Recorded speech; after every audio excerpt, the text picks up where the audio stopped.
Is the country facing another power crisis? This is a Newsfirst investigation.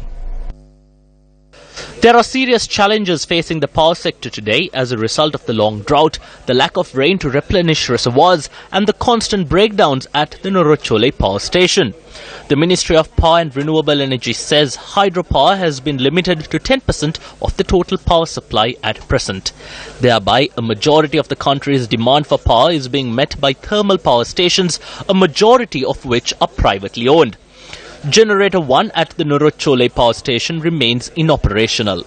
The high-tension transmission lines from Norochole to Kulonnava via Keralapitia were also damaged when the garbage dump at Meethotamulla collapsed. One pylon on the 132 transmission system from Norochole to Colombo was tilted as a result of the collapse of the garbage dump. We removed that pylon and are making repairs. At present, there is no means to carry power generated in Norochole to Colombo, so we will have to use the hydropower stations. Batagoda added that as a short-term solution to the problem, a total of 60 1-megawatt mobile generators have been obtained from the private sector. The ministry has called for tenders to purchase 50 such generators by August. There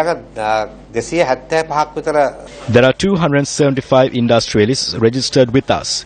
We will affix the necessary meters and use the additional generators they have.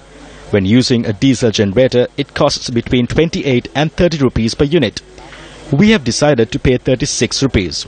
We have purchased 60 megawatts so far, and we will not have to do this much longer as we are hoping to purchase 50 generators in August and add them to the grid.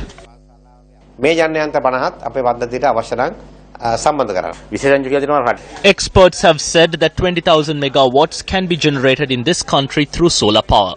When it shines, the reservoirs are empty, but we say that this is a country that can generate electricity, rain or shine. This situation has arisen in 2017 because of the weaknesses and shortcomings in the CEB's long-term plan submitted in 2010. The only solution the CEB had was the coal-fired power plant in Sampur. Because of the shortcomings in the plan, this did not happen and they did not look at any alternatives either. The problem now is that power stations were not built at the appropriate time to meet the increasing demand. However, at the end of the day, the people who are accountable and the people who will suffer from this are the consumers of this country and the country as a whole.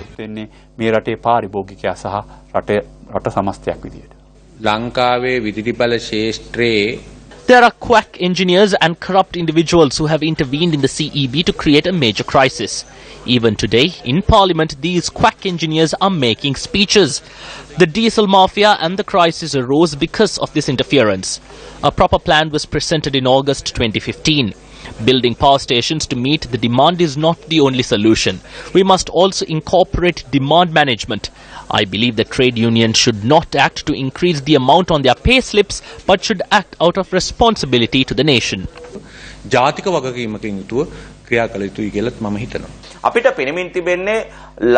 It appears to us that several officials at the CEB and a group from the ministry, including the Secretary Suren Batagoda, are acting with the knowledge of the minister and the political leadership to earn massive profits for themselves.